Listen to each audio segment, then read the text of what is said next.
नमस्कार, astro only पर आप सभी का स्वागत है। और आज हम बात कर रहे हैं कुंडली में कुछ अच्छे योगों की।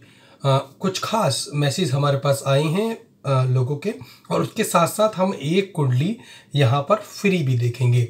वो एक लक्की पर्सन पंकज है, जिनकी कुंडली हम देखने वाले हैं। पुणे के रहने वाले हैं पंकज। तो वीडियो के लास्ट में हम उनकी कुंडली भी देखेंगे, और उससे पहले हम कुंडली के कुछ अच्छे योगों की बात कर रहे हैं। तो कुंडली का 10वां घर और 11वां घर, ये दोनों ही घर मैं हमेशा कहता हूँ बहुत महत्वपूर्ण घर हैं धन के योग के लिए और व्यापार के। यदि योग देखें एक बिजनेसमैन के, एक सक्सेसफुल बिजनेसमैन के लिए, तो 10वां घर जहाँ पर हमें संपत्ति और हमारे द्वारा जोड़ा गया धन, और 11th हाउस वहीं दूसरी तरफ एक सक्सेसफुल बिजनेसमैन और मनी से रिलेटेड घर बोला गया। तो 10वां घर 10म स्थान कुंडली का, और उसके साथ साथ एकादश भाव। एकादश भाव के बाद द्वादश जो है 12वां हाउस, वो खर्च का होता है। लेकिन आज हम बात कर रहे हैं 10म और एकादश भाव की, 10वें और 11वें घर की। और उसमें भी हम बात कर रहे हैं कि 10वें और 11वें घर में यदि सूर्य बैठे हुए हों तो उस समय कौन सी स्थिति पैदा होती है, और क्या सूर्य क्या 10वें या 11वें घर में बैठना बहुत अच्छा माना गया है। सूर्य तो वैसे भी कॉन्फिडेंस दिलाने वाले ग्रह बोले गए हैं। सूर्य व्यक्ति को कॉन्फिडेंस देते हैं, मनोबल शक्ति देते हैं, और बिजनेस में सूर्य बहुत इंपॉर्टेंट एक प्लैनेट बोले गए। मनोबल के साथ साथ यदि एक सक्सेसफुल बिजनेसमैन बनना है, एक नौकरी में तरक्की करनी है, विदेश यात्रा के योग देखने हैं, तो सूर्य की स्थिति बहुत अच्छी होनी चाहिए। यदि सूर्य कमजोर है कुंडली के अंदर, तो उस स्थिति में जातक का कॉन्फिडेंस कमजोर होता हुआ नजर आता है। वो अपनी बात सही तरीके से रख नहीं पाता है, वो अपने डिसीजन सही तरीके से ले नहीं पाता है। इसलिए सूर्य को हमेशा देखें। और सूर्य यदि कुंडली में शत्रु हैं, नीच के हैं, कमजोर हैं, गलत घर में बैठे हों, तो सूर्य के उपाय जरूर कराने चाहिए। मैं हमेशा बोलता हूं, और हमेशा कि आपको कुंडली में सबसे पहले सूर्य के ऊपर निगाह डालनी चाहिए। सूर्य और चंद्रमा तो हर 2.5 दिन में परिवर्तित होते दिखते हैं, वहीं सूर्य का प्रभाव भी हर महीने हमारे पर पड़ता है। तो सूर्य छोटे ग्रह नहीं है, एक बहुत बड़े ग्रह हैं, प्लैनेट हैं, और कुंडली में सूर्य की स्थिति बताती है कि हम कितनी तरक्की करेंगे। तो अब बात कर रहे हैं 10वें और 11वें घर में सूर्य हो तब क्या होता है।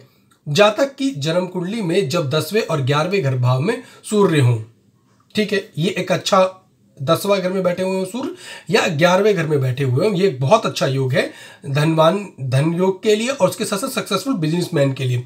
वहीं इस स्थिति में कि मान लीजिए 10वें या 11वें घर में सूर्य बैठे हुए हैं और चौथे या 5वें घर में मंगल बैठ गए। आप अपनी कुंडली का आकलन करके जरूर देखिएगा।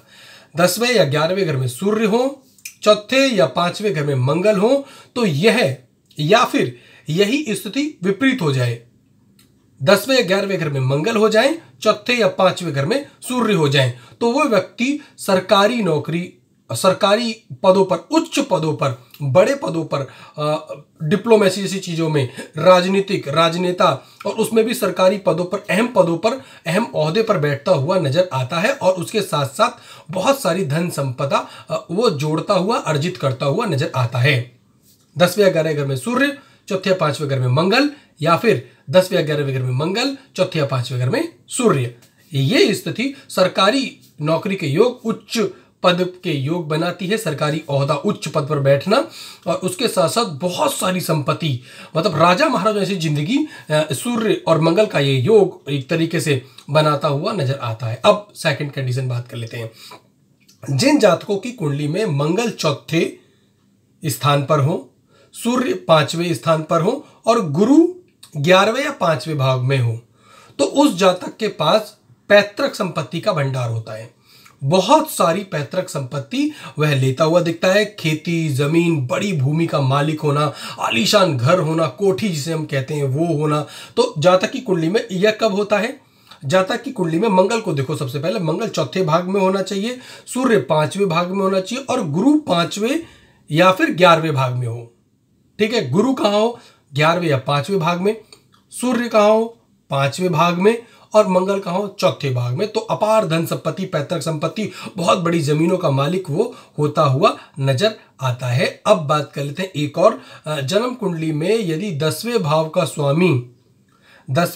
स्वामी वृषभ या तुला राशि में मौजूद हो, 10वें भाव का जो भी स्वामी है, 10वें घर का, ठीक है, 10म भाव घर देखिए कुंडली में, उसके स्वामी कहाँ होने चाहिए?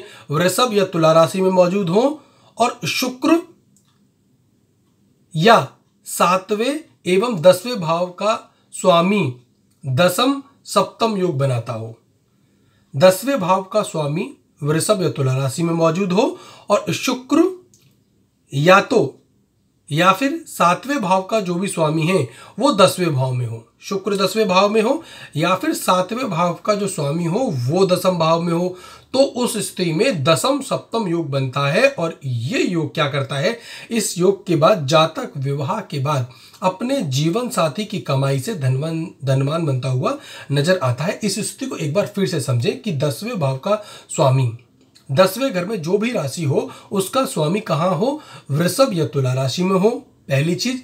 उसके साथ साथ शुक्र या फिर 7वें भाव के स्वामी कहाँ हो, वो 10वें घर में हो, शुक्र या फिर 7वां जो घर है कुंडली का भाव है उसके स्वामी दशम भाव में हो, तो दशम सप्तम योग बनेगा। इसकी सहायता से जीवन साथी का जो शादी के बाद जीवन साथी का बहुत सारा पैसा मिलता है और उसके बाद वो जातक धनवान बनता हुआ नजर आता है। तो 10वां 11वां घर हमने आपको आज समझाया है।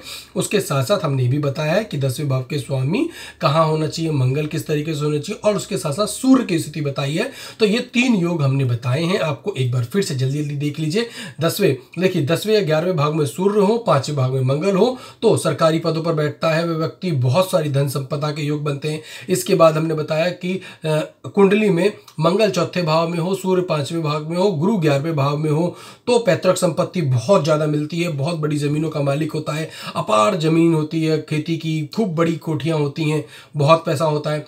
तीसरा हमने बताया जन्म कुंडली में 10वें भाव का स्वामी वृषभ या तुला राशि में मौजूद हो, 10वें घर का मालिक, और शुक्र उसके साथ साथ शुक्र या 7वें भाव का मालिक 10वें घर में बैठा हुआ हो तो दशम सप्तम योग बनता है। और इसके बाद क्या होता है, विवाह के बाद जीवन साथी की कमाई से धनवान जातक बनता हुआ नजर आता है। ये योग हैं, कुंडली जरूर देखें। और कुंडली का आकलन एस्ट्रो ओनली के प्रसिद्ध ज्योतिषाचार्यों से करवाने के लिए आपको हमारी वेबसाइट पर जाना है www.astroonly.com।